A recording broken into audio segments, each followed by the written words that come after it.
many of these new students who are going to college don't fit this traditional model. So I have a little pie chart here. And there's no official definition of what is a traditional student, but I've just broken out a few characteristics here. So over 50% of students are considered independent from their parents. And that could be for a number of reasons. Either they're 24 or older, they're married, they have kids. Any of those would qualify you as being independent from your parents. And a lot of these students are non-traditional in other ways as well. They may not be attending full-time, and so on. But even if we look among the other half who are still considered dependent on their parents, another 15% of those have parents who don't have any college experience at all. They're first-generation college-going students. On top of that, another 12% are dependent students, but they're attending part-time. So once you kind of break out all these different characteristics, there's only a remaining 20%, or about 1 in 5, who fit kind of a basic, still dependent on their parents. They have at least one parent who has some college exposure, and they're attending full-time. Explain to us very quickly, 1 minute, 2 minutes, step of what an average kid goes through in terms of both the college application and financial aid process, but just knock it off, step, so we could just know it and have it in our heads. All right, so here's some basics, just some highlights.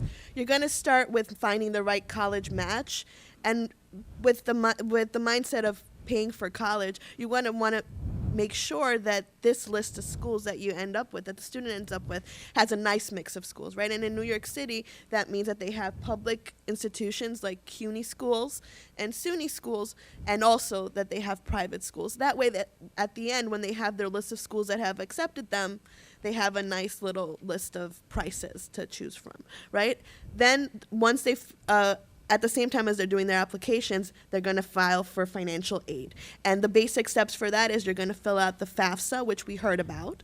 In New York State, we also have the TAP application, which is for New York State aid. And then for private aid, you're going to fill out the profile. Ooh, okay? That's a scary one. Yeah, it's a very long form. Once you've filled out those forms, it's a season of kind of following up and making sure that schools have all your information. And if they're sending you a form to ask you for more information, that you're sending it back. So it's a lot of follow-up. And once the students hear back from all their schools about who has accepted them, they should receive a follow-up of a financial aid package.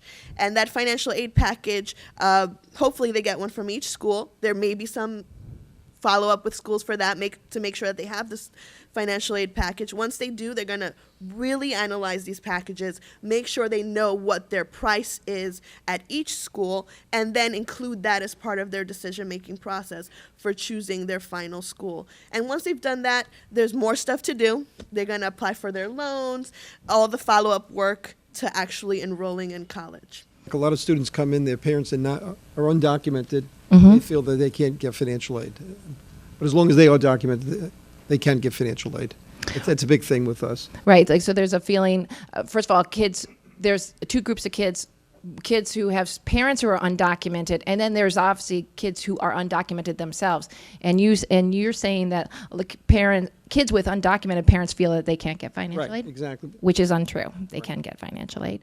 Where do kids constantly trip up at the high school level first? And our college folks know this too. So first Sandy, then Adam, and then we'll go down the line.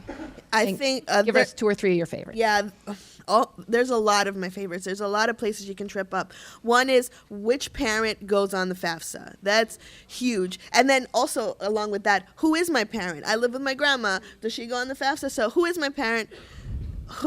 If I have 2 parents in my household or outside of my household, how do I figure out who to put on there? And then also just should I fill it out? We've got students that are higher income. They don't think they should fill it out. Yeah, everybody should fill out the FAFSA. That's a huge trip up if you're not doing it. Okay, Adam, give me your favorite trip ups. Well, 2. First is again with the who is my parent and parental responsibility. I think it's important earlier in high school, junior year, for students to get in touch with both parents, both biological parents, regardless of the residential situation, and to let biological parents know you are on the hook Yeah, every biological parent. We're going to need to be in touch. And if there's no contact whatsoever, then the student needs to be made confident that they can still, complete the process. So that's number one.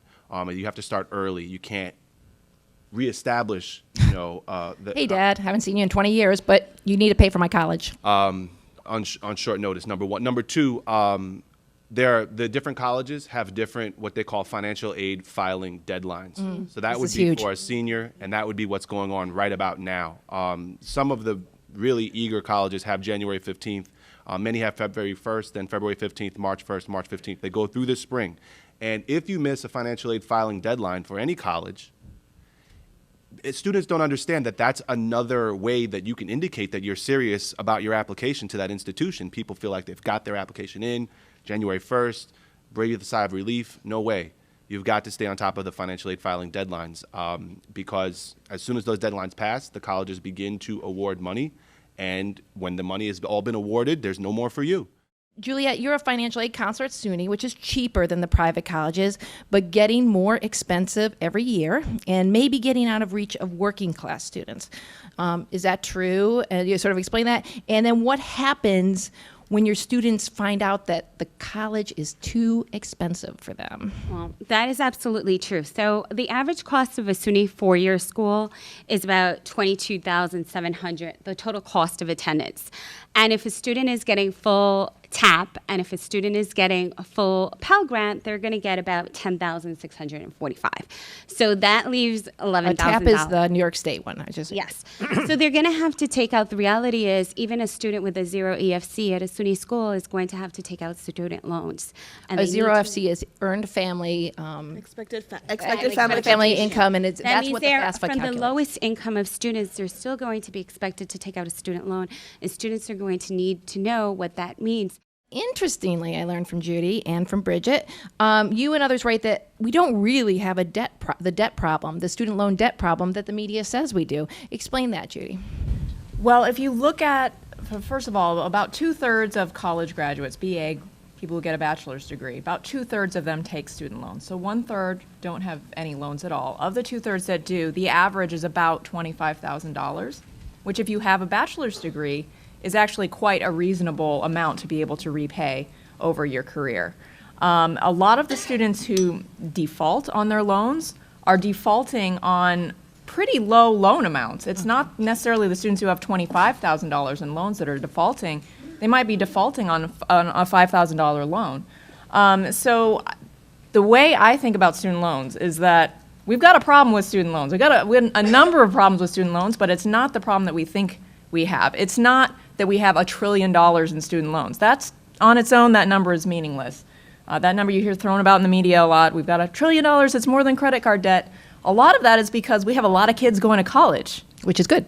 Which is not a bad thing. A lot of, just so you really want to look at the per student amounts of student debt. And for most students, those are actually fairly reasonable.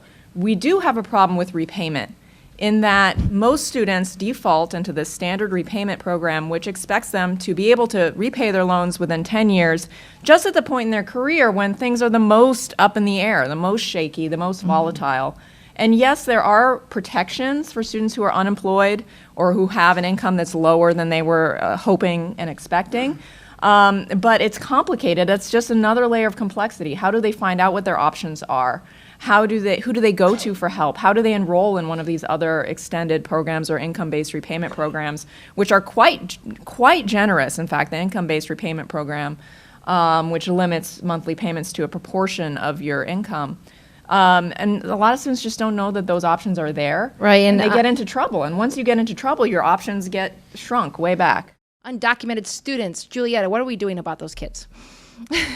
You're up there in Albany helping us out. What we're currently doing for those students is actually very little. But trying. students, yes, because they don't get any sort of financial aid, students that are undocumented. We have about 65,000 undocumented students graduating in the United States every year from high school.